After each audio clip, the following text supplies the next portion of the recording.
We are live now. Just waiting for the notification.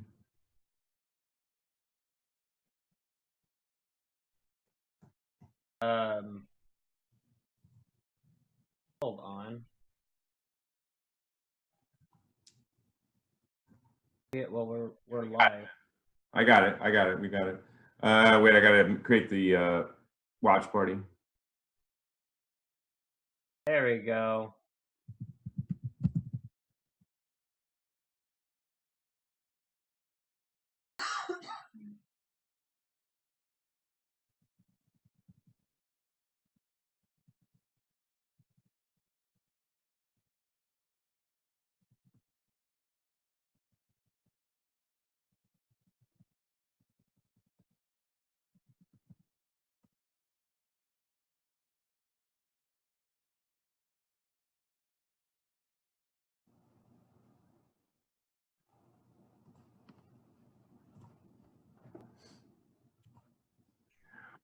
Wow. All right, guys. A very cool. Let me get some people invited to this bad boy on the watch party. You guys, episode 20. Thanks for tuning in. Very beautiful. Who would have thought we would have gotten to 20 episodes? Sorry, just inviting. I wish they made this easier, but they don't. That's good enough. We have Lola, of course, my co-host Mark Potter, who makes all the tech happen, and then me, JD Glasscock. You're watching StormCrow, Dreamers Talking to Dreamers, episode 20. That is just insanely amazing, huh? Who would have thunk? Who would have thunk? And then we have some great news while we're working on And funding. then Me, JD Glasscock, you're watching. I decided to shoot one of my plethora of short film scripts that I have that have not been shot. So next month we are going to be shooting my 14th film. Mark's going to DP and produce along with me, producing wise. We put the just two actresses. We put the casting notice out today on Backstage. So if you're in the DFW area and you have an account on Backstage and you would like to be in one of my films, then do so. That thing's got awards written all over it. Moon Against the Night. It's going to be awesome. But anyway, tonight we have some amazing guests. Who would you like to bring in first, Mark? Let's go ahead and bring in Loren. All right. Well, she has been acting a long time, and she's even recently been considered for an Emmy. So it's a very talented lady. Loren Kinsella, let's bring her on. Loren. Hi. How are you? Hey. Hi. Loren. Good. Good. We're going to get into, because I want to talk about the project I just referenced, but let's bring in our other guest, who is a Canadian actress and producer, and Chrystal Snow, amazing lady. You started off as a model and doing other things, and now has moved into acting and producing films. Let's bring her on, Mark.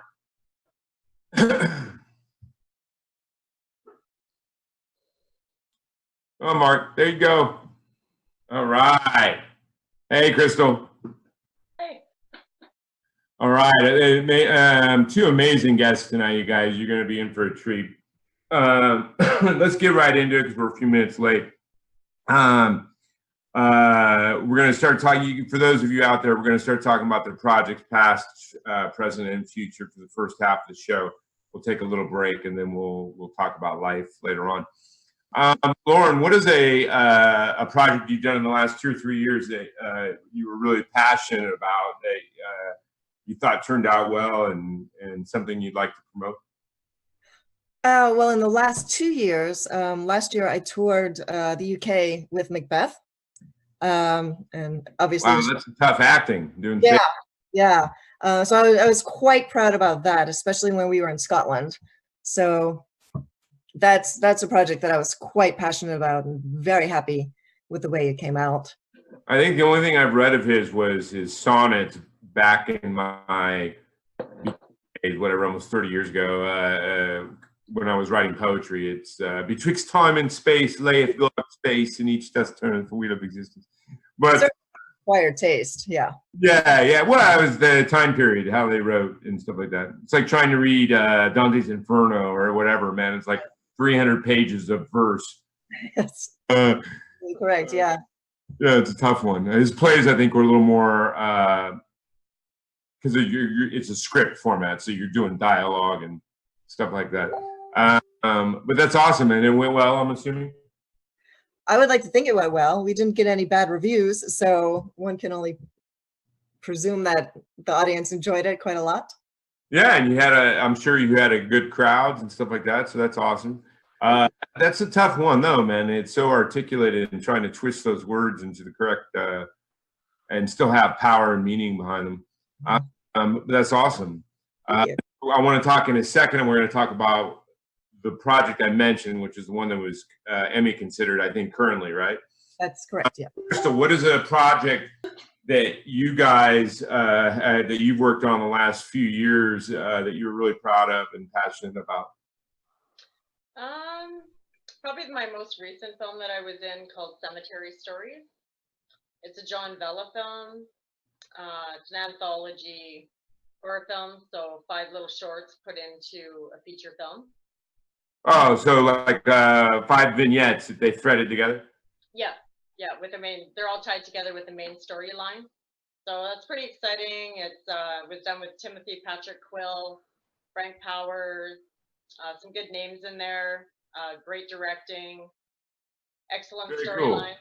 So. There was something show recently that was going on. I think it's in a TV show, though, season 2, season 3, Room 401 or whatever heck it is, where it's like the common themality is that all these different people are in this same room in a hotel, like cool. Different time periods. And so like the obvious theme is this room, and it's like haunted and Twilight Zone-y and. Oh, that sounds really cool. I don't watch a lot of TV, to be honest with you. I just don't have time, but yeah, that sounds really cool. Yeah, but a lot of people are doing those kind of things, though, which is interesting. The kind of vignette, threaded. I guess it's easier to shoot because you can shoot them like shorts. Well, you can. I wouldn't say it's easier to shoot. I mean, yeah, you're doing shorts, but. But you can take them in pieces as opposed to trying to. Yeah, you can take it into pieces. I mean, the editing might be a little bit easier. Yeah, and if you needed to, you could delay in between. You could shoot one, and then where a feature, you really can't do that. You got to like try to. You want to keep momentum and chemistry and energy going. You got to kind of shoot all the way through them. Yeah, that's true. But very, very cool. And then I think you have another project, but we'll get back to that in a second. I think you were mentioning it to Mark. Loren, okay, so tell me about the Emmy considered project you did. Right. So its name is Say. Being considered, right? It's being voted on right now to be nominated. Correct. Yes. So its name is Say the series, and Say means 4 in Cantonese and also death. And the story is a murder mystery. A terrible murder takes place and is discovered in Chinatown in Los Angeles, and the murder squad has to figure out who done it, basically. So kind of like Murder on the Orient Express, except different locale. Kind of, yeah. And it doesn't have Johnny Depp. Unfortunately, no, it does not.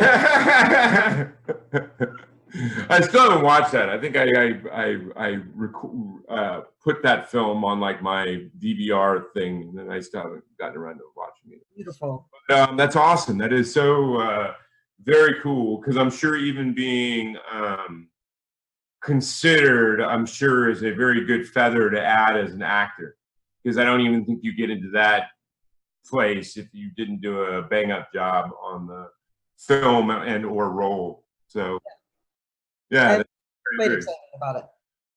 Yeah, very, very beautiful. And you've been acting a long time, yes? Yes, I've literally been on stage since I was 2 and on screen since I was 6. So it's pretty much all I know. Yeah, and you've been on my Facebook for a long time, I think, for like a decade probably or something. Oh, probably, yeah. Yeah, I mean, animal videos and dance videos and music and stuff. Only happy things. Yeah, You'd be like the only one, I think, on Facebook that only puts happy things. Well, Even I try to stay positive, but every once in a while I'll put one up there, and then I'm like 2 hours later I'll realize I did it and then delete it or whatever. But it's much better than some people who use Facebook as like a complete vomit fest of like every negative, like literal thing that they can think of. Like, woe is me, my life is horrible. Show me massive amounts of attention. But I hear you. Now, Chrystal, ask real quick. Where was your beginning? Because I missed that with Mark. I think you guys were kind of tailing off on that conversation right when I came into the video conference. Where was you did modeling, right? And then you found kind of film? Yeah, I was a model for years and I fell into acting by accident. So I fell into acting through the modeling. I did some touring with Cyrus from the Trailer Park Boys. I don't know if you've ever heard about that from Canada, Trailer Park Boys. Is that like they did like little kind of funny skits and stuff like that? Yeah, Trailer Park type. They were kind of like the Jackass of Canada or whatever. Kind of like that. Yeah, your typical trailer park. It's supposed to be, right? Yeah, no, and I have heard of them because they were kind of like Yeah, they're international. friggin' known after the fading of Jackass and their little antics. So I think they were Right. So anyway, I ended up doing some touring with Cyrus from the Trailer Park Boys, and then I ended up getting cast my speaking role out in Michigan, Detroit, Michigan, and so I was in a feature film there, and then it just spiraled from there. So it's been great. It's absolutely what I was made to do. Very natural, but I never had any plans of being an actress at all, but I love it. So. But you're also producing, right? Yes. Right now we're currently working on a film based on a true story of a woman who gets tied up in opioid addiction. Oh. And so yeah, it's a pretty big film. We're going to film it in Calgary, Canada this summer. I can't give exact dates yet because we're still completing some of the details before we can actually make the shooting schedule. But we plan to film this summer in Calgary. And it'll have some pretty big names in it and stuff, but all that stuff right now I can't really say too much about. But we're really excited. For me, I believe that Hollywood's all about the timing, and I think the timing for this is now, just because it's about the opioid crisis. Well, I mean, I think it's very dependent upon your subject matter, but yeah, I mean, there's some types of films that are kind of like good at any time, but yeah, you're talking about something that has to do with what's relevant right now. That's a very talked about issue, which is opioids and oxy and all that kind of stuff. Right, and I think too that right now in Hollywood, true stories are all the thing again, and true stories always have their time, and Hollywood's all about timing. So if you miss your timing, you got to wait another 5 years for it to be the right time again. But yeah, I think the biggest part of it too is we're really happy that we're not just making a film. We plan on putting funding from the film back into recovery, and I don't really want to debate about, how people become addicts, because I think it's different for everybody. Everybody has a different reason that they do. And not everybody agrees with the remedy for it either. But I think it's a combination, and I think it's, different services for different people. I think everyone has. There's a big drug that Sanders and them just are trying to push through Congress to get a bunch of funding that does basically gets people off of. You know what? I just seen it deletes or avoids the opioid addiction or whatever. Yeah, there's actually, I just seen something in the news in Canada today. Not that I have a lot of time to watch the news because I'm too busy making a film, but there is a shot that just got approval in Canada to give people to block the opioid addiction. I don't know what it's called. Yeah, I think it's the same thing. I saw it the other day, like read an article. Yeah, well, that's, I'm Andrews really was hoping something like posting that about it or doesn't talking about it. Like Yeah, I I hear know you. the Canadian government spending $28 billion a year right now on all the recovery and just dealing with the whole every side of addiction. So I mean, even for people that Hey, to me that's better than jailing people for it. yeah, I think I think there's a different requirement for each addict, to be honest with you. Since I started making this film, I've learned a lot about different people in addiction, not to mention, I have a loved one right now currently in addiction, and it's, No, I believe if you're committing a crime while you're on drugs or for drugs, then definitely you need to go to jail. yeah. Just possessing drugs, I don't think that should be a prison offense. That should be a go to rehab offense and try to get them help type thing. Yeah, I'm thinking that a lot of the times I'd like to see people that are really, really deep into addiction, that we know are deep into addiction. The doctor knows, the family knows. We need a system where they're going to get a mandatory 6 months in a rehab, not a jail, but a rehab. My feelings towards them using street drugs and that it's illegal. Yeah, okay. Maybe that'll help some. For some people, they need to go to jail because they need to be sober just for a minute so that they can get their head on straight and start making better decisions. Yeah, but you could do that with a rehab. Absolutely.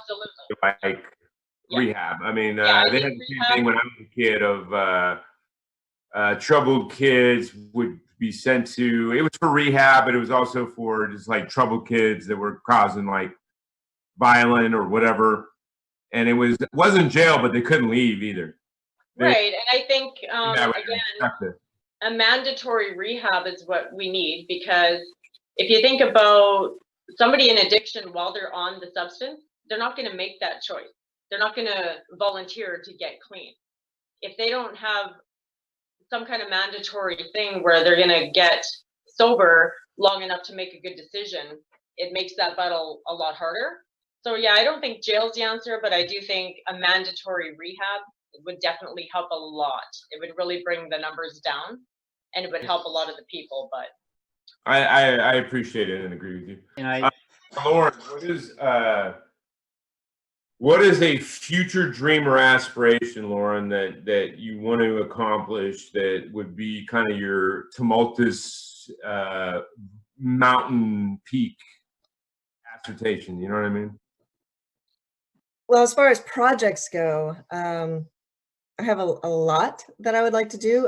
Really high budget kind of feature films, really big budget ones that are tentpole, studio-backed tentpole pieces that I would really like to do. I'd also like to work more in the UK, because I think a lot of the UK filmmakers have their finger on the pulse of something just a little bit different than America.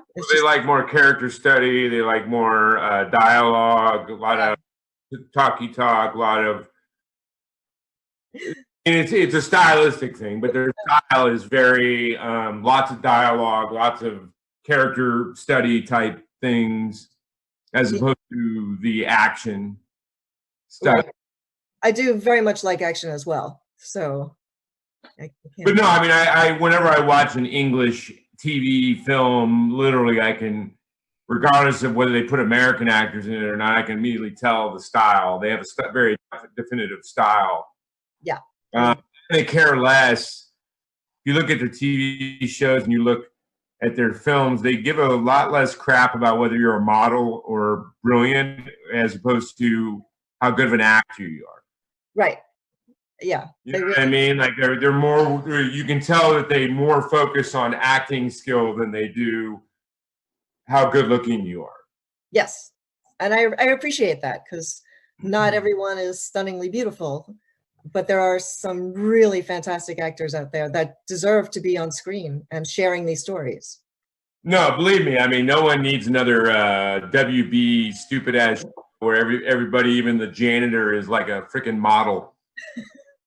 I mean, it's like I watched because obviously one of my animal totems was like a crow or raven, and they had some show called Raven. So anytime I hear the word Raven, obviously Edgar Allan Poe is also a writing influence of mine. I go check it out. So I said, okay, it was called Raven Town, or I forget what it's called. But it was a WB show. I went and watched it, and literally, it was about this guy coming back to his hometown. Literally every single where you looked, there were models. The older people were models. The janitor was models. The guy that works in the newspaper stand was a model. Like every person was like completely in shape model. I'm like, what La La Land is this crap, dude? I'm like, That's Utopia. most horrible thing I've ever watched, man. I was like, man, it's like bad acting. Couldn't you find also some good-looking people that can act? Like it was like bad acting, bad writing, and let's just put pretty people everywhere. And I was like, oh my god! I watched like literally like 10 minutes of it, and I was like, okay, like this is just nauseous. Can't do it. But I hear you. Now, Chrystal, what is a major goal of yours as far as your career, whether it be producing or acting? And do you have a passion for both those things, or is your focus more acting? I'd say my passion is more for acting. I'm an actress at heart, but I'm enjoying the producing as well, just because this true story is really close to my heart. So for me, I really want to make a difference. I want to be known around the world for saving lives. I want to make a difference and an impact with my film for the opioid crisis and make a change. So. Now this brings up an interesting subject that I'll bring up in the second half that was raised by a filmmaker the other day. But I'll say that it's kind of like whether or not filmmakers are responsible for morality in society. Now, I certainly think some people can choose to do that, to choose to use their voice, whether it be documentaries or whatever it is, to push themselves. But I'm not quite sure that that's actually their weight or responsibility to carry. But we'll get into it because some people just want to tell a good story. You know what I mean? Yeah, it's not always about, they don't want to have that weight put on them. But we'll talk about it in the second half more. So Loren, your thing is big studio back, temple piece that would allow you to, I'm assuming, a meaty role, establish yourself as a go-to actress. And then Chrystal, your goal is to do more of these kind of societal impact pieces and to further your acting career is what I'm getting, I think. Well, I think that the film that we're working on will actually put me quite a ways up the ladder for sure. As opposed to horror. Yeah, I believe we'll win awards.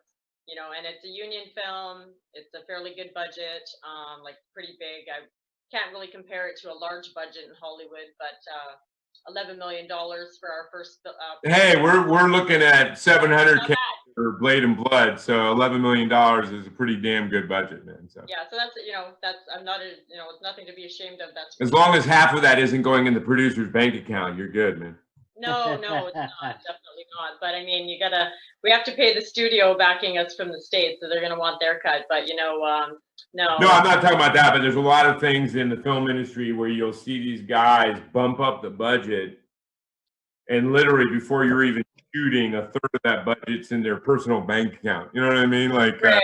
Yeah, no. But I mean, the thing with the union film too is, I mean, obviously everyone's paycheck is budgeted, so before we start filming, people will get paid, but it's not going to be their full salary or anything like that. And with the guys, well, you can adjust it compared to. Yeah, I mean, you get a percentage before you start filming, you get the rest at the end. But with the guys we have on this film, these guys are experienced, well-known people from LA. They're the real deal. So yeah, they expect to get paid. They're not going to work on. Everybody should get paid whenever you can. Everybody should get paid. So, my thing is just don't be greedy. No, of course not. That's the same thing with me as because I am a writer and a director. I am super greedy because I'm not also a one-hit wonder. So I got like an endless amount of scripts to do. Right. So I'm not worried about I get all this money, screw everybody else and make a thing. Yeah. I No, of want course not. everybody to be happy. I want everybody to be treated fairly. And just no uber greed. We got enough uber greed in Right. in Yeah, no, society, trust you know? me. The biggest paycheck obviously will go out on the A-lister that we'll have attached. So other than that, everyone's getting paid, union scale for all their positions. So Yeah, and I like everyone being happy. My theory has always been when I shoot a feature film with you, I want the investors to always want to invest in me because I expected their money and I made the money. absolutely. All the actors and crew as I treat. My big thing is respect. Like when I worked in Hollywood for 8 years as like stand-in and stuff like that. I was lucky enough to be on like 4 different Eastwood films. Nice. And Eastwood is how it should be ran. He is so big on everybody from catering to crafty to background to everybody get treated with respect. Absolutely. Yeah, that's how we'll run it. So Yeah, but it's rare. I mean, believe me, I did that for a living in Hollywood. That mentality is rare. Most TV sets and film sets are like shit runs downhill. You know what I mean? Like, well, I have to say I've been pretty lucky. Any set I've been on, we've been treated really good. Even on big sets up in Canada here, I've been on some pretty big film sets here. I'd have to say it's pretty good other than, when I first started out and did 2 different backgrounds, standing there for 14 hours in my stilettos and then getting 2 seconds of blurred out footage. Not really. But I did, the crafty was great. We're in, yeah, I'm just big on who. I don't care what your position is. Talk to everybody with respect. Absolutely. You're messing with the end product. If you're pissing people off everywhere, you're getting lesser product. You're getting lesser work. You're getting lesser everything because people are all irritated and angry. You know what I mean? Oh yeah, absolutely. But I hear you. Now we'll start with Loren. What was I know you started when you were really young, but what was your inspiration to want to be an actor? Honestly, I would have to blame that on Diana Rigg. When I was growing up, my mom used to enjoy the old reruns of the Avengers from England. It used to be the English one, yeah. And she was my hero for a very long time. And I love her. It's like Spies, right? It was like Spies, yeah. It was during the Cold War, and it was an innovative show, and she was stunningly beautiful. So I think she was probably my biggest influence of wanting to be an actor. I think they did after that one blew up. I think they did an American version of it, and I forget what it was called. It was called The Avengers as well. Oh, was it? Okay, yeah. Yeah. Gwyneth Paltrow, I believe, was Mrs. No, I'm not talking about the movie. There was another TV series that was like in the 70s, I think. Here that was along the same lines that I think it was very inspired by. And no, I'm not talking about Get Smart. Would you believe I didn't buy that much? Anyway, but no, yeah. So just by watching TV all the time. Watching TV all the time, and I also grew up in a dance company, so I spent a lot of time doing ballet and spending a lot of time in theater. So of course I fell in love with Shakespeare because you can't not when you're spending a lot of time in theaters. So I did. I'm very grateful that my parents opened the door for me to see that world and to view that world as a child. I'm the same way. I was a loner as a kid. Yeah. And my family was a lot of yelling and stuff like that. So I was always in my room, creating worlds upon worlds upon worlds upon worlds to kind of zone out and tune out everything, which led me to be writing. So a lot of times it's our environment that, one way or another that influences down paths. Now, Chrystal, what was your inspiration, do you think? Because even if you stumble upon something like, said you were doing modeling and went into acting, there had to have been something that you've experienced or went through that said, I can do this and I want to do this.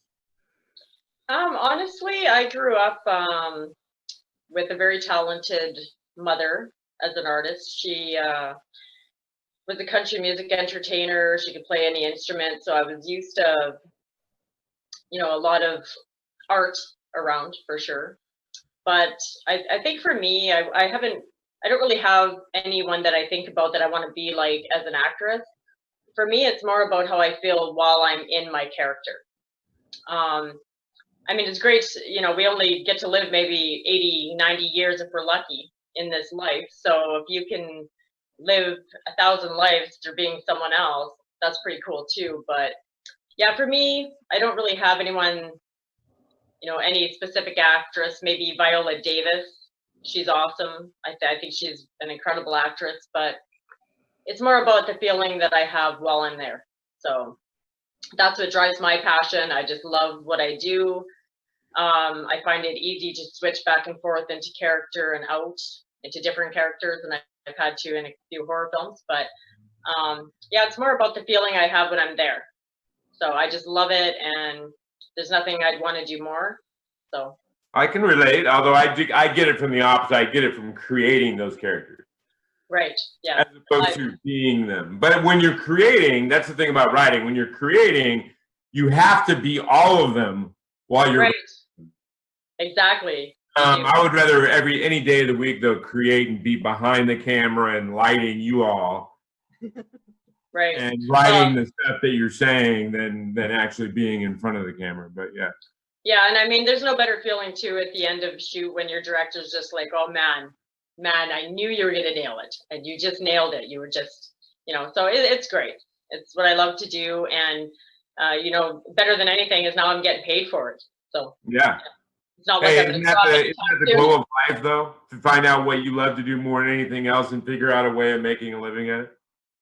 That is the dream. Yeah, so many people will say, you hear people all the time being like, oh, your family's like, oh, when are you going to get a real job? I mean, I worked for free doing this for a long time, and everybody else does too, until you get your budgets and you get pre-production money. I get a salary now for the film I'm working on now, and that's great, but that's not going to last forever. And a lot of people will be like, why don't you get a real job? It's like, I don't want to live the same day 75 years and call that a life. Mm-hmm. No, I mean, life is not about money. Life is about doing what you love. Well, I mean, there's a reality there where you need to make money to pay bills and right. But I'm not going to burn myself out trying to do a job I can't stand so I can have a bunch of things. Right. While not doing anything that I actually really love. Right. I'd rather be on the poorer side taking care of my bills, but on the poorer side, but pursuing the things I love until those things bring in what I want. But I agree. If you think about most people, an example I like to give is how much do you put out a year on your hobby? Playing golf, maybe you like going boating. It's a lot of money, so people put out a lot of money for their hobbies, but they look down upon artists that will put all their time and sometimes some money too. Like, I mean, you need headshots, you need demo reels, and you need to travel, you need clothing, you need your hair done, whatever. So yeah, you spend money, but how much do you pay for a golfing package for a year for a guy with all the equipment and everything else? You kidding me? Way more than I know, unless it's on PS4, I don't golf. So. Oh yeah. So for me, it's like, well, if somebody actually can do what they love to do and get paid, that's what 99% of the world's population dreams of doing. So why? The thing is, unfortunately, most of them gave up on it.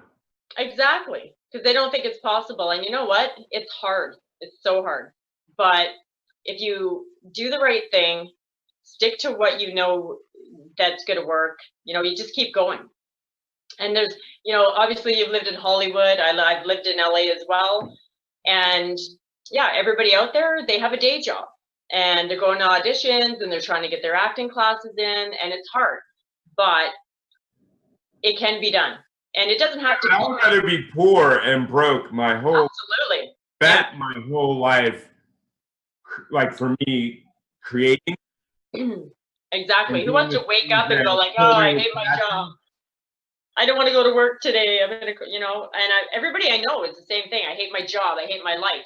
Why don't you get a real job? I'm like, what? So I can hate my job and hate my life like you? Sure. No, believe me, I have a job that I got to pay rent and all that kind of stuff with, but I work at it. I work at it as minimally as possible, which is still about 30 hours a week to cover my bills.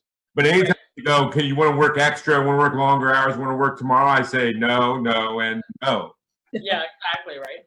The things I love to do that I want to do. And they're like, don't you need money? I'm like, no.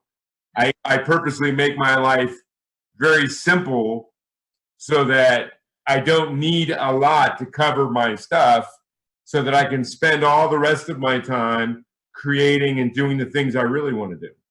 Exactly. No, I mean, you know, it's because these people will know I got to have a brand new $60,000 car. I got to have a $500,000 house. I got to, whatever it is. Yeah.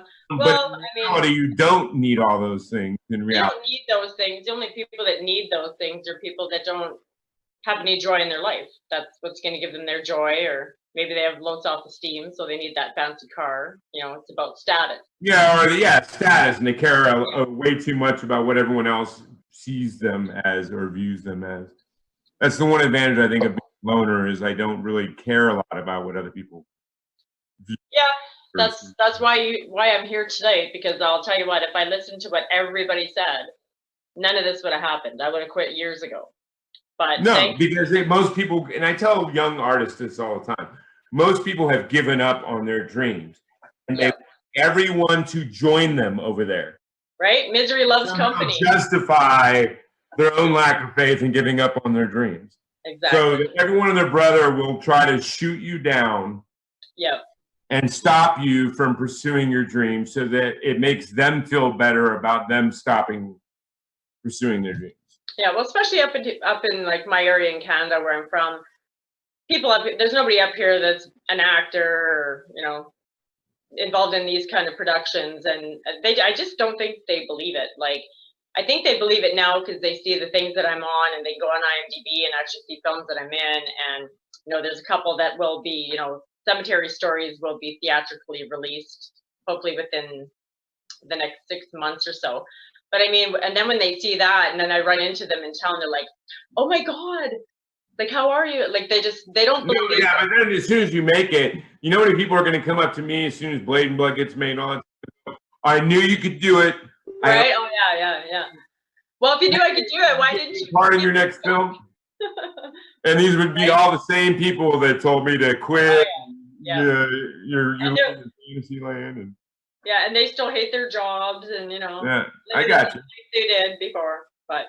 Well. You guys are both amazing, wonderful. We're going to take a 5-minute break. We're going to come back. I'm going to let my guests go have a drink or go to the restroom or whatever they want to do. I'm going to take Lola out.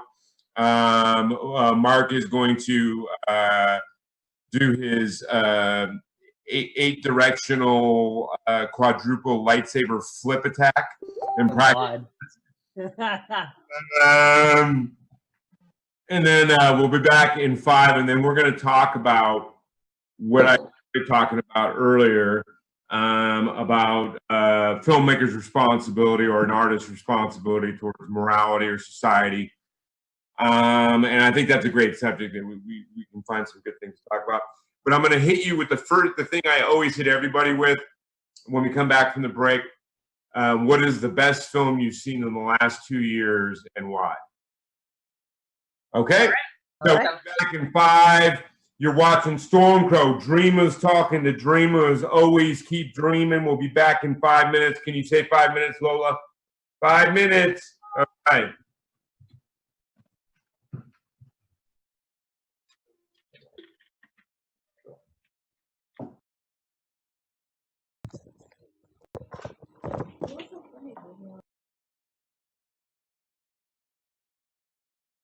He said I'm gonna do a quadruple.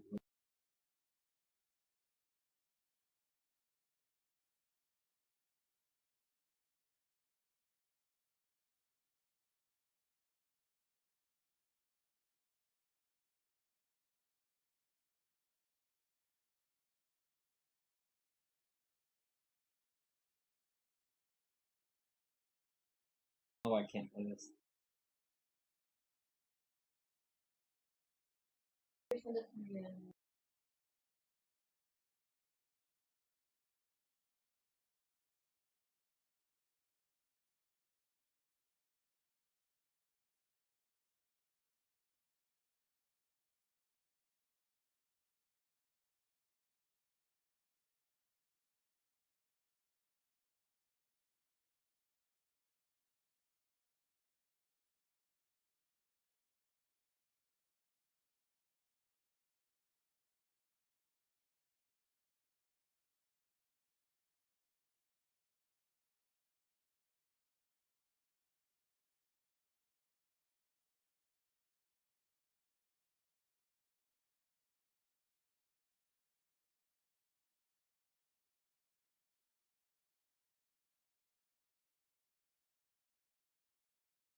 SPF 400.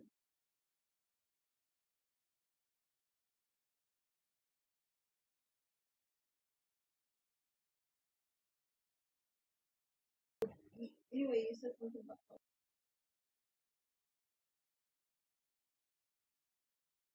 What was funny? And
Right. So I think we're waiting on Mark to finish the package because originally it had been a $300K budget without name actors. Right. But everybody I've talked to said they would want at least some mid-level name actors, and the budget needed to go up to $700K to cover that, to cover producers, all that stuff. So as soon as Mark gets it done, we'll start looking for the first equity. But in the meantime, I think I told Chrystal this. We're going to shoot another one of my shorts next month. It's been like a year and a half, I think, 2 years, year and a half, maybe, since I shot the last one. So, Oh, that's great. Good for you. well, I got to keep my chops up from directing standpoint, lighting, and all that kind of stuff. You know, I mean, I feel like I can do that anytime I want, but still, it's good to keep in the motion, keeping energy. And as I told Mark, it's always better while we're working on funding to keep credit, keep creating product, keep doing stuff. Yeah, that's what sucks about being up in Canada. There's nothing really going on up here for acting wise, and I'm like, I need to get back on a set. You're So making your own, so that's what it's all about. I Right? know, but it's awesome, but at the same time, you miss acting. Well, and what I said, the reason I hadn't done it is I didn't want to go through the rigmarole of trying to get investors and get money. But I'm like, what am I doing, man? Like, Mark's got a decent camera. I can either get lights or jury rig lights. I can do some short films with like 2-3 actors in like a room. Yeah. I don't really need money for all that, and I've won enough of awards, and I'm good enough at writing that I can find actors that just want to be in one of my things. Right. And Oh, then yeah. pay $50 to the guy with lights and $50 to the guy with sound. Exactly. Yeah. You could probably shoot a feature film for pretty much almost free nowadays. No, I would never even try to But- that. I don't write feature films like that. But you could. I'm just saying, you could. I could write something where it was in a whole film took place in one place and literally. Well, stuff, no, but- I mean, I've seen actually a feature film done out in Michigan. My first speaking role, that film's budget was like $30,000. Yeah, horror, probably horror. I'm assuming. It was horror. Yes. Yeah, but I don't. Like Blade and Blood is my lowest budget. I have many feature scripts written. Blade and Blood is my lowest budget thing I have written because my brain is. I'm very imaginative and I like doing like alternate world type stuff. Cool. And that stuff takes money. Yeah. To do Yeah, it takes money and fantastical things. Well, Yeah, costuming and all that kind of stuff. Plus, Oh. I do my stuff with merchandising type, franchise type mentality. So anyway, let's get going. Mark, we gone? yeah. But what you were saying is like my book, it would take like 100 million. Oh, you're working on a novel. He's talking about a film. wow. But I would. that thing takes 100 million, brother. I don't know. Oh, it would because it goes from fantasy to sci-fi, and just sci-fi alone would be at least 3/4 of it. It's like not only that, but you got costumes and like The locations. costumes add up, but it's also a lot of waste by Hollywood. When you hear of $100-200 million films, a lot of that is just pure waste. Like the Disney film, you can put us on while we're talking about this. I am. Like that one film that got the CEO of Disney fired. It was their version of Avatar, trying to make a competitive thing to Avatar. Carter Mars or something, whatever. Spent $300 million on it. I mean, that was just. If you audited that budget, you would probably see half of that was just complete and utter waste, buying lobster dinners and limoing everywhere, and it's just a. This is like why I love Tarantino. When he first came out, I don't know if he still does, but when he first came out, he was so respectful to the money. He would never overspend. He'd always come in under budget. I mean, he's still granted, besides the first one, he always had like 20 mil, 30 mil. But his thing was, give me 20 mil, I'll make it look like 80 mil. You know what I mean? And I believe in, I believe in always respecting the money like it's your own money. Well, And Hollywood and LA are so not like that. They respect it like it's like they got free birthday money from their grandmother. You know what I mean? Like, yeah. That's how they spend it. You know what I mean? They spend it and blow it like it's going out of style. But anyway, I mean, what I was gonna say is for like Game of Thrones, it's like $6 to $8 million per episode, and after they're done, season total. How much of that budget is actors, though, man? Those actors, after like season 2, renegotiated their salaries to insane amounts. I mean, like they're literally, and they have so many characters. Yep. All getting paid like a crap ton of money. So, I mean, a large amount of that budget, I would say, is probably that. But let's get back to, let's start with what I said on the break. We'll start with Chrystal this time. What is the best feature film you've seen the last couple of years and why? That's kind of hard because I don't really watch films very much. I work too much. You had to have seen something that you liked in the last. God, when's the last time I watched an actual film? Okay, I, Tonya. There you go. That's the one film. So I'm sitting up in LA, in Studio City, and one of my roommates, who's an actor, you get to get all the films as soon as they come out before the public sees them because they're part of SAG. So we sit down and we'd watch these films and then we'd grade them and we get to vote, right? But anyway, I, Tonya. I really liked I, Tonya. So I haven't seen that film. What was it about? it's about Tonya Harding and how she took out the knee, right? Carrie, whatever, Flanagan or whatever. I can't remember her name. Carrie, whatever her name was. But you know, the film, when I started watching it, I actually didn't really want to watch it because I've already had this perception about, you know, Tonya Harding because of what she did, and she broke that girl's knee and how horrible. But when you watch the film, I'm going to tell you what, it really changes how you think about her as a person and as a competitor. Yeah, and she had like a horrific mom, right, or something like that, or like some. It was, oh, you know what, her mom, what a kick-ass film that was. Like, her mom, that actress, was just amazing. And you know, she was a hardcore mom. She was tough on her kid. They grew up poor, and she wanted her kid to be strong. So she reminds me of a lot of moms I know, you know. So yeah, it was just a really well-made film. I really enjoyed it, and I came out with a different perspective on Tonya Harding because you gotta, when you think about nowadays with, you know, fake news and media, and you don't know, you know, which story is what and what's real, when you spin it from her side and hear her side of how things may have or may not have went, it makes you actually feel sorry for her. You end up liking Tonya Harding in the end. So that's a film, that's, you know, so it changed. I imagine, yeah. So I thought it was excellent anyway. So very cool. I'll have to maybe check it out. I'm sure Netflix by now. Excellent acting too. The acting in it was just really good. Loren, what would you say? Oh, you know what? Let me one point, because what it makes me think of. There's a film that needs to be made that's along those lines, and it's the Von Erich family.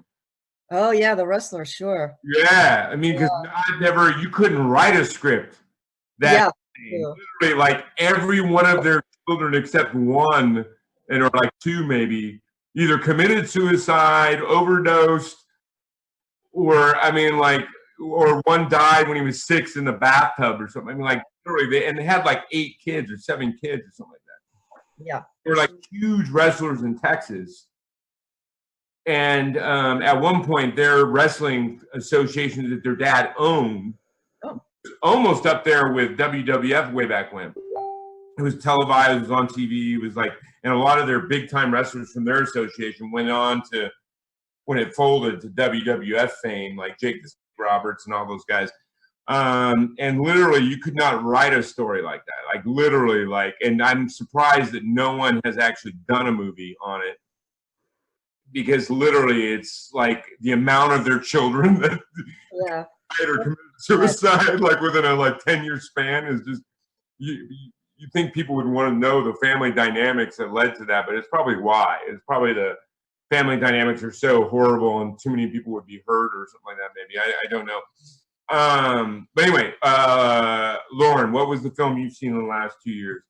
Well, I too enjoyed I, Tonya, and I suppose the actor in me has to say Green Book. It was shot in Louisiana. I'm from New Orleans, so I have to give a big shout out to that one. But honestly, because I do enjoy a type of escapism and fun stuff, I really liked Get Out.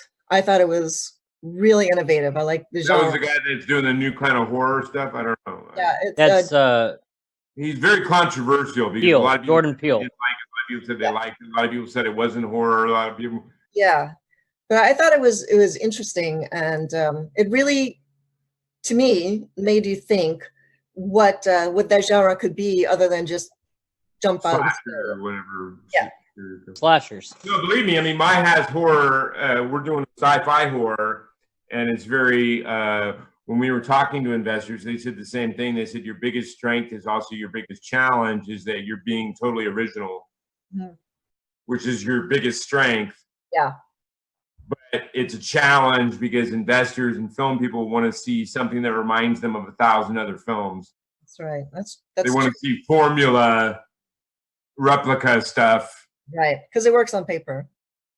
Yeah, but then there's a difference between making your money back and maybe a little more and making a crap ton of money.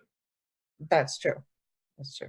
But anyway, so let's get on to what I wanted to hit about. Okay, so I have a friend of mine, great filmmaker, great writer. She's very much so a feminist, and she was going off, and she does it a lot, and I love her to death. She's a brilliant person, but she starts getting a little much when she like literally everything on her page is about some film or TV show that doesn't treat women right.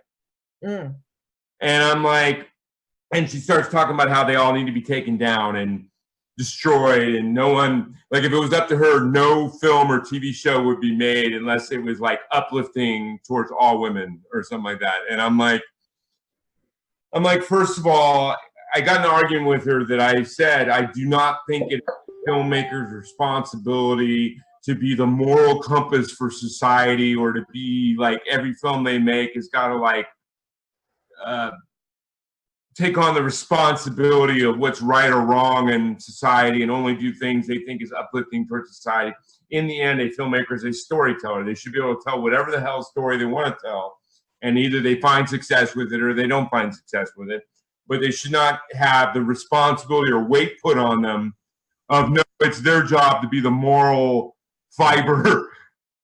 Body. Last time I looked, that was parents' job, right? That was like political leaders' job. That was those people's jobs, not a filmmaker's job to basically, I'm only allowed to, and it's really become prevalent with the Me Too movement, which I'm all for. If people misuse their power, whether male or female, then they should be called on it. I'm right, all power to that. But all of a sudden, it's now like you're not allowed to have a woman being raped or abuse for a young boy by their parents or whatever because it's morally immoral or whatever it is. I don't think it reminds me of like in the 80s, you had some kids commit suicide and they were listening to Ozzy. And all of a sudden, everybody was like trying to sue Ozzy. Yeah. That was the cause of their kid's death. It's like, are you insane? Let's look at your family dynamics. Let's look at this kid. Like, oh, whoa, you were like, he was raped by his uncle when he was 5. You don't think maybe that had something to do with it? Not them listening to Ozzy or Dungeons and Dragons. Like, you can't play it because it's of the devil and it's going to make you a devil worshiper if you. Like, I just don't get, whether it be filmmaker or novelist or musician or whatever it is, you should be able to tell whatever story and whatever medium you're trying to tell. And I don't think it's the weight of some moral fiber of society is your weight to carry. And I just don't, I find it as a very laziness to parents, not wanting to parent or take responsibility of their parenting.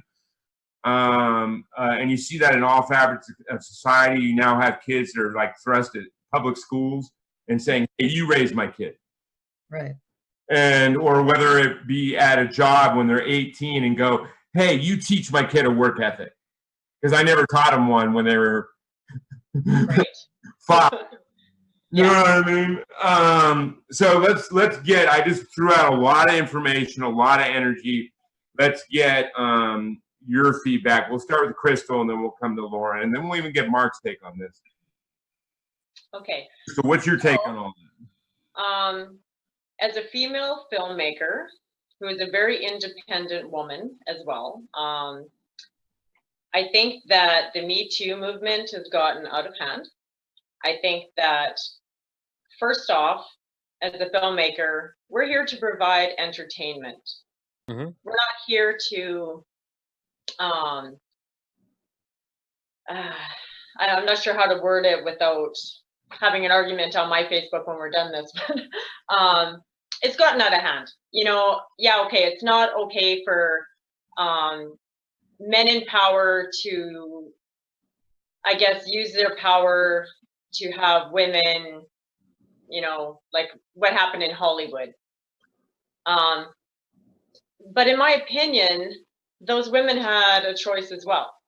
So okay, I was a model for years. Now I'm making films. If I met with a huge Hollywood executive and he gave me an option of, okay, well, if you want this to be a good movie, that's good.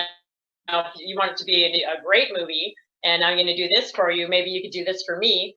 Well, as an adult who doesn't have any learning delays or anything, I'm not handicapped, you know, so I would make that decision. And if I decided, hey, you know, this is a great opportunity for my film, how can I come back 10 years later and be like, oh, this and that happened? And I mean, you make your choice.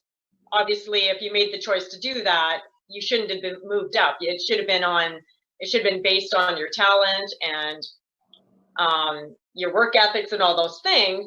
But I think the women were just as in the wrong as the men. You know, it's not all about the men. Well, what they say is if basically for money, whether it's actual green or it's a job offer or whatever it is, they say the both parties are lessened. Yeah, but I think too, You know what I mean? So even in casting right now, I speak to a lot of women actresses, you know, obviously for my film, and my film is based on a true story, and there's sex scenes in my film. They're done with taste, yes. It's a restricted film, but real life has sex. So if you're making a film, sometimes you're going to have a sex scene in there or whatever it's going to be. And, you know, I've had women question, oh, well, what A-lister is going to do a sex scene? And that's what I mean is I can show heads getting cut off all day long, but I show and there's like some giant difference. Right. You know, what the funny thing is too, violence and sex and abuse and all of those things. Now, there are films that is just gratuitous to make up for bad writing or bad, you know, acting or whatever, and they throw it in to kind of just over the top to try to make up things. But there are sometimes also where showing it is part of the storytelling. Yes, absolutely. You know what I mean? Like it's part of the character development. It's part of the. Now, the big thing I got into this argument with that I started this was she was referencing Game of Thrones. She was saying way too much brutality and sexuality and don't watch it then in it. And I'm like, it's talking about a medieval world with almost no law going on. Right. To dudes with big giant weapons in their hands. What is going to happen in that kind of societal makeup?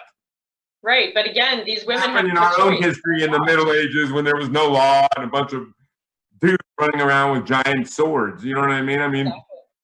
And I don't think that it is personally. It's the same thing when I watch Spartacus, Blood and Sand, or if you want to even go in a more unique way, The Watchmen.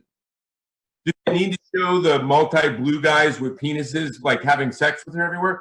They did because they were trying to show the indifference that he had about actual emotional connection to this girl. Right. And to set up why she cheated on him later on in the film with the guy who actually really cared about her. Well, the funny part about today's feminists is I find a lot, just my opinion, but they're always mad if it's a woman being exploited. But I'll tell you what. Yeah, I never say anything if it's a guy being abused or anything. If you have a man, you know, okay, like on Facebook the other day, an actor friend of mine posted a picture of him in the water with his full ass shot. And he has a great little ass. And everybody was commending him. It's awesome. It's awesome and awesome. If a woman did that in that group, that would not be okay. So if men are doing it, it's fine. But if you put a beautiful woman up there and show her breasts or her butt or whatever, then you're exploiting women. Now, let me put this in context. I was raised by only women, all really strong, opinionated women. Now, granted, meant I spent most of the time with my door shut saying, do not disturb. Right. You know, because I had 5 different women telling me who I should be, what I should be, how I should do it, you know. But I value them also because they showed me what a strong woman is and what it should be and how intelligent and powerful they can be and all those things. So my opinions are based from that dynamic.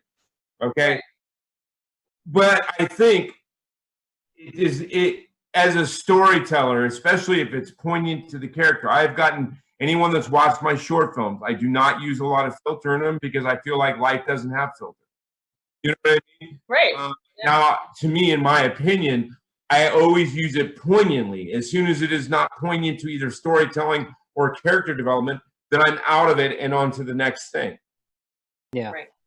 But still, it's weird. If I go to Europe, I'll see titties on commercials, I'll see boobs on whatever. They're more against violence than they are caring about sexuality. So it's almost kind of the reverse of US, where US you can show violence all day long, but as soon as you show sexuality, all of a sudden there's like issues. But then the same people that have issues, you like go and look at their history and there's like porn all the way down it. You know what I mean? But it's kind of like when I first moved to Texas on a radio commercial, there was a commercial for some huge church followed by a commercial for a strip club. Well, I'll tell you what, I've been to the Playboy Mansion, okay? And I've had some people tell me stories about a couple of the playmates that wrote some stories about Hefner, about the bad treatment they had and how gross his house was and all this other kind of stuff. And I'm like, people do media stunts. People need to get. But they forgot to mention how he paid for their food, their rent, their like their lives, and they voluntarily chose that life. You know, I like I said, I think both parties are lessened when you do those things. So I think both parties are at fault for that choice. Again, so we went off on a lot of tangents, which I think is beautiful and very cool. When talk shows to talk about all sorts of stuff. But what is your end opinion? Then I want to go to Loren on all this. What is your end opinion on when they start trying to make filmmakers responsible for the moral fiber of society and how they're trying to like edit? And it's one thing to say I don't like something. It's another thing to try to get that person's job taken away because you think it's their job or responsibility to only, like, for example, show women in a positive light, don't ever show abuse, don't ever show sexuality, don't ever show any of that stuff. And remember in context that when we used to not show any of those things 40 years ago, 50 years ago, it used to happen a lot more often because things don't change unless they're brought out to the light. No, I agree with you. I don't think that filmmakers or artists of any kind should have to be held to a higher moral standard than anyone else. The job of an artist across the board is to reflect what's going on in the world at whatever time period the play or movie or TV show or ballet is taking place. So to insist that a filmmaker do things like that, it's actually, and I hate to bring this up, but that's kind of what Leni Riefenstahl had to do way back in the early days of the Hitler regime. I mean, she was paid for by Hitler to make the Nazi regime look good. That was her job. She had to do that. That's what she did. She was a fabulous filmmaker, but she wasn't allowed to show the world for what it was. And she was very upset about the fact that she couldn't show the bad side. And I believe that we're all human, and you have to have that dichotomy. You have to show the good and you have to show the bad. As an actress, you embrace that. You embrace what's ugly in humanity. As a dancer, you embrace what's beautiful in humanity. And as a filmmaker, you should be allowed the freedom to embrace whatever you want. Not a reality, a sci-fi that is not a reality yet, a fantasy which may have been based on the world's past in the Middle Ages. Whatever it is, as an artist, you should have the freedom to show what you need to show to tell your story. And yeah, I agree. Otherwise, it leads to what you just referenced. It leads to some fascist control over free speech and voice. Yeah. I honestly. And then again, when there's silence on stuff, it tends to happen more. Yes. That You know is, what I mean? Like if no one ever talks about abuse or bullying or whatever it is, it tends to happen a lot more because it's under the sheets. yeah. I think a lot of this is also being propagated, pushed by political leaders who are tired of the internet catching them on everything and not being able to do what they did 50 years ago and being everything hidden and underneath the wrap so they can do whatever they wanted, which helped tremendously in the 80s and you know, and now everything is literally blast. So I agree, but I just, yeah, I mean, so your opinion is you think that artists should not have those responsibilities thrust upon them as the moral doctor of I don't think so. I really don't think so. And it's up to the filmmaker if they choose to do that, if they choose to take a higher moral perspective. There's absolutely nothing wrong with that. If you want to tell stories, lovely stories about dogs having lives and coming back and taking care of their people, I agree with that. I think that's wonderful. But at the same time, if you're a filmmaker that wants to get into really horrible things that are going on in other parts of the world where there are still, you know, warlords that are doing really horrible things in villages in Africa, that's your prerogative. And you should be able to show the stories and tell the stories as you see fit. And I don't think anyone should be able to tell you otherwise.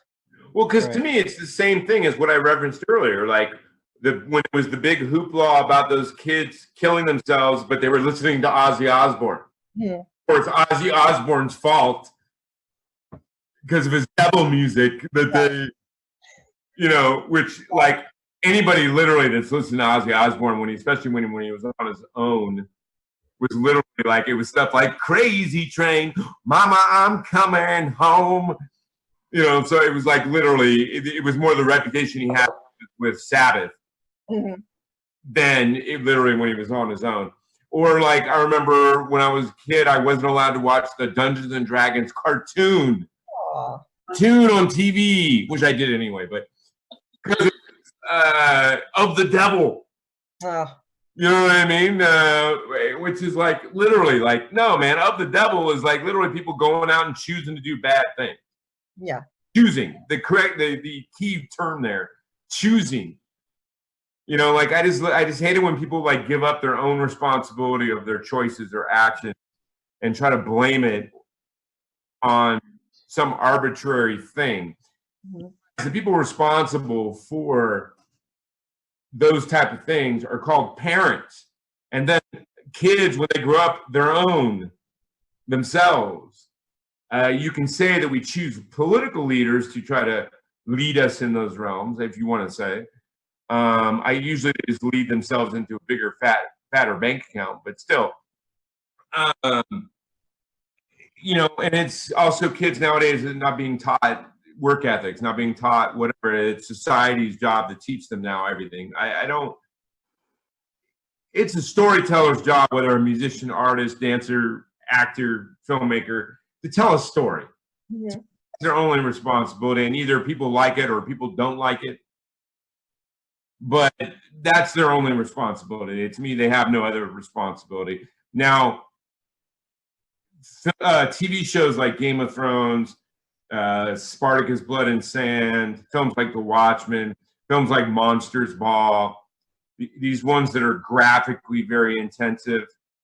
There's a reason they were successful, okay? Because they're very depicting of real life, stuff that happens in real life. And there's a lot of people in the world that can relate to that it helps them get through those things. I've had people with my short films. Some people can't watch them because it's dealing with abuse. Other people have told me it helped them work through it, the abuse that they dealt with. Right. I mean, so it's live and let live. In my opinion, it is no problem at all that you have an opinion, whether you like or dislike something, and you have a constructive criticism to throw out there. I agree. But when you get to the point where you're trying to like say that shouldn't exist, or those people shouldn't be allowed to make films, or Well, then I think you're kind of crossing a line that is not, it's not productive, and it's not about freedom of speech or the right to be able to follow your own aspirations and dreams wherever they take you. But you know what, you guys, what I want to do here is I want to end it how I usually end it. I want you each to kind of look in the camera and give advice to like a young you, like someone that was aspiring to what you're aspiring to, and they're just starting out. And what kind of advice you would give them? We'll start with Chrystal, and then we'll go to Loren. Don't listen to your friends and your family when it comes to telling you to stop doing what you're doing because it's a pipe dream. They don't know they can be successful because they didn't do it, but you can. So always have integrity, work hard, and do the right thing, and you will make it. Very cool. Yes. Always have faith in yourself. Yes. Yes. Okay. So Loren, what about you? Follow your dreams, no matter what, and don't be afraid to fail. Failure is a really big fear that most people have, but it teaches you how to succeed. So the more you fail, the more you will succeed. And be who you are and believe in yourself, because you're the only one that can be you.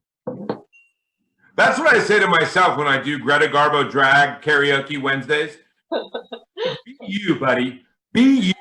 Yeah. You look great in that Greta Garbo dress. I would love to see that. Yeah, probably not, but yeah. Oh. I'm trying to get Mark in a yellow summer dress. Oh, okay. With the lightsaber. That would be interesting too. Yeah. I told him that I would do it. I would only do it day one of production of Blade and Blood, but that's about it. But you got to have the lightsaber too, and I'll be like, "That's our AD, the guy in the yellow summer dress with the lightsaber." Okay, you guys better be inviting me to that. Yeah. Well, you never know, you guys, because I kept over half the Blade and Blood is like an ensemble piece, so there's probably like 20 something major roles that are all like very equal in amount of time and stuff like that. 36 named characters. Half of them empty.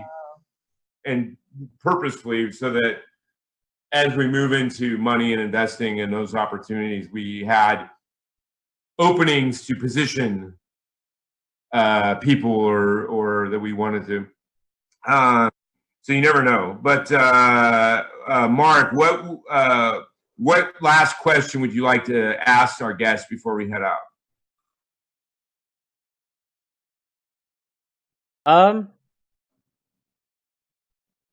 I'll do what I've asked before in one show.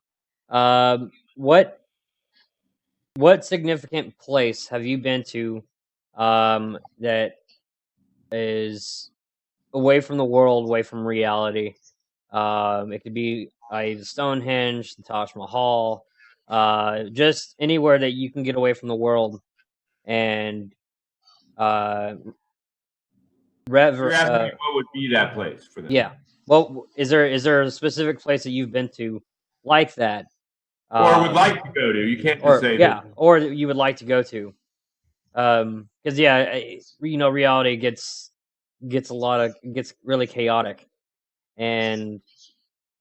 but what place have you been to or would go to, find tranquility? Mm-hmm. Okay, start with Loren, and then we'll go to Chrystal on that. All right. I did spend a lot of time in China on the mainland, and China is a beautiful place. And if you can put aside the things that they don't have like we do, like sanitation and things like that, and put aside the politics, there are places there that are so serene and so peaceful and so beautiful that you can actually feel the history. Like if you're just looking out over a pond and see small children riding on a water buffalo, that really happens there. So I would say probably somewhere in the countryside in China was probably one of the most serene things that I've ever experienced. Hey, as a kid, if I got to ride a water buffalo, that'd be pretty interesting, man. Yeah. I don't know. I feel like Fred Flintstone at the lodge. Yabba dabba. Hey, and Chrystal, what about you? It's hard for me to pick one Sure. place. I've done a lot of traveling. Been very fortunate. I've seen most of the world, but I'd probably say Cuba. Cuba is probably where I learned the difference in where we live and how other people live in different cultures. Because it was the first place I went that was a third world country. So Cuba, I love. The people there are very nice, very amazing people. It's very safe. There's no crime. I mean, obviously, you know, it's beaches are beautiful, weather's great, pretty cheap to go there. You know, they don't really have freedoms like we do, so that's why there's no crime there. So I'm not really a supporter of that part of it, but it's a great place to go if you want to see how a lot of people live that aren't like us. And it makes you appreciate what we have so much more. Because even the poor people in Canada and the US and, you know, most of Europe and stuff, they don't have it nearly as bad as those people do. So appreciation when you go see stuff like that. And these are wise words, you guys. And this has been StormCrow, Dreamers Talking to Dreamers. Find out how you can support or be a part of Loren or Chrystal's dreams and aspirations. Feel free to say hello. This will be up and you can watch it and share it and all that kind of stuff. They both are big dreamers, big aspirers, but they're also doers. So I'm sure they will accomplish whatever they put their minds and spirits to. They're two very strong women. And so for young ladies out there, these are two great examples of what you can aspire to, and that there's no limitations in this world, whether it be a man or a woman, except those you put on yourself. So dream, have faith, aspire, and then put the sweat, work, and steps in to accomplish those things. So this is StormCrow, Dreamers Talking to Dreamers. As always, keep dreaming. Big goodbye from Lola. Say bye, Lola. Bye. And beautiful blessings and love to my guests. And as always, Mark Potter, I'm going to release him so he can work on his quadruple antic lightsaber twirl attack. And remember though, Mark, no breaking of furniture. Remember what happened last time? Your significant other wanted to crack nuts. I broke a light fixture. Uh-oh. Beautiful blessings and love. We'll be seeing you next week, you guys, where we have some amazing guests. I'll start promoting that in a couple of days. Thanks for having me. Thank you. Blessings. It was a pleasure.